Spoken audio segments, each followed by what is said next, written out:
When you look up at the sky, it's easy to just see, well, clouds.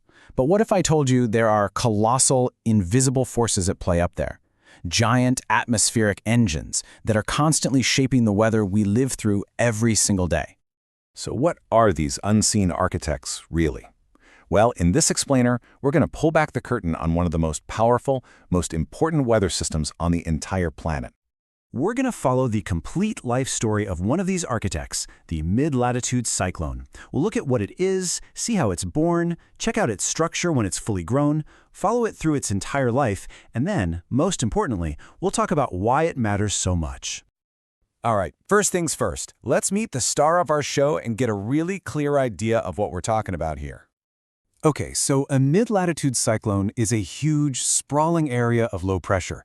And when I say huge, I mean these things can be the size of entire continents. The dead giveaway is that classic swirling air, counterclockwise if you're in the northern hemisphere.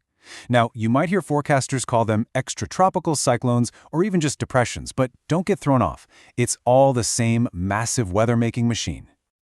Now, you're probably thinking, wait, isn't that a hurricane? And that's a great question, but they're fundamentally different beasts. A hurricane, or a tropical cyclone, gets its fuel from warm ocean water. It's like a focused, intense heat engine. But our storm, the mid-latitude cyclone, is powered by something way bigger, the massive temperature clash between frigid polar air and warm tropical air. Its main job isn't really destruction. It's to act as the planet's thermostat, constantly moving heat from the equator up toward the poles to keep everything in balance. So how does a system that massive even get started? Let's dive into its origin story. Meteorologists have a cool name for it: cyclogenesis. Believe it or not, it all starts with a simple boundary, a stationary front where cold polar air and warm tropical air are just sitting next to each other. Then something happens way up in the atmosphere, a little disturbance that creates a ripple along that boundary, kind of like a wave in a pond. And here's the magic trick. The Earth's own rotation, the Coriolis effect, grabs that wave and starts it spinning. That little spin is what kicks off the low-pressure center, and just like that, our cyclone is born. So, once it's born, our cyclone enters its mature phase. This is when it's at its peak, fully organized and powerful, and has a very specific structure it uses to make weather across thousands of miles. Let's look at its tools of the trade. A mature cyclone is all about its two arms, a warm front and a cold front, and they have totally different personalities. Think of the warm front as the gentle one. It slides up and over the colder air in its path, creating those wide gray sheets of clouds that bring steady, long-lasting rain or snow. But the cold front, oh, that's the aggressor. It acts like a bulldozer, plowing under the warm air and forcing it violently upward. That's what creates those towering thunderheads and gives us intense, sudden downpours and thunderstorms. But hey, nothing lasts forever, right? Even an architect, this powerful, has a limited lifespan. So let's follow it on its journey, all the way from that first little wave to its final whisper.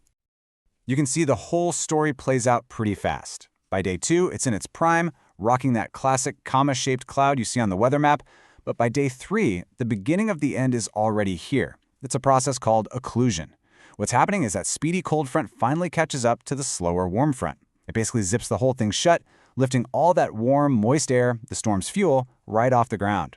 Once it's cut off from its energy source, well, it's game over. The system just weakens and fades away. Okay, so we've seen the whole life story. But so what? Why should you and I care about this giant, swirling blob of air? Well, this is where we get to the real legacy of our architect. First, just look at this latitude range. These storms are the main weather makers between 30 and 60 degrees latitude, both north and south of the equator. That's almost all of the United States, most of Europe, and huge parts of Asia. We are talking about the weather for a massive chunk of the entire world's population. This isn't some distant phenomenon. For many of us, this is our weather. And their impact? It's immense. They're the reason we get everything from gentle, crop-saving rains to city-stopping blizzards. They bring the winds that can ground flights and damage farms.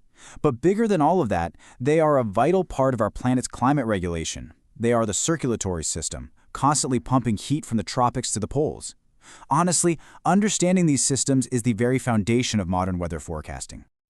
So here's the main takeaway.